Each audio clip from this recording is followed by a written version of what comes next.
एक छोटे से गांव के बाहर एक बहुत पुरानी हवेली थी। लोग कहते थे कि वहां रात को अपने आप दिए जल उठते हैं और कदमों की आवाजें आती हैं, जबकि सालों से वहां कोई नहीं रहता। गांव के बच्चे उस हवेली से डरते थे, पर आरव को डर से ज्यादा जिज्ञासा थी। एक शाम वो अपने दो दोस्तों के साथ हवेली देखने चला गया। हवेली का फाटक जोर से चरमराया और अपने आप खुल गया। जैसे ही वे अंदर गए, दरवाजा धड़ाम से बंद हो गया। अंदर सब तरफ अंधेरा था। तभी एक ठंडी हवा चली और दीवारों पर परछाइयां हिलने लगी।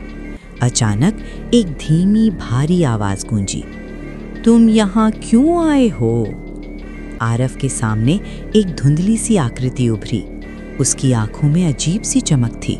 वो था हवेली का जिन। जिन बोला, बहुत साल पहले इस हवेली में मुझे कैद कर दिया गया था। अब मैं अकेला हूँ और जो भी यहाँ आता है उसे मैं जाने नहीं देता। आरव डर तो गया, पर हिम्मत करके बोला, अगर तुम अकेले हो तो किसी को नुकसान क्यों देते हो? जिन कुछ पल चुप रहा, फिर उसकी आवाज़ बदल गई। मैं बुरा नहीं हूँ, बस मेरी आत्मा इस हवेली से बंधी हुई है।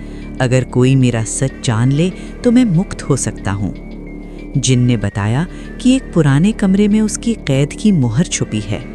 आरव और उसके दोस्त कांपते हुए उस कमरे तक पहुंचे। वहां एक टूटी हुई पेटी में एक पुरानी ताबीज थी। जैसे ही आरव ने उसे उठाया, हवेली हिलने लगी। जिन तेज रोशनी में बदल गया और बोला, तुमने मुझे आज़ाद कर दिया। एक तेज हवा चली और सब कुछ शांत हो गया। जब वे बाहर आए तो हवेली अब साधारण और खाली लग रही थी।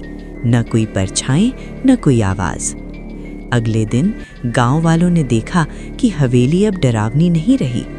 लेकिन रात में कभी-कभी लोग कहते हैं, हवेली की खिड़की पर एक हल्की सी रोशनी जलती है, मानो कोई वहां अब भी शांति से पहरा दे रहा हो।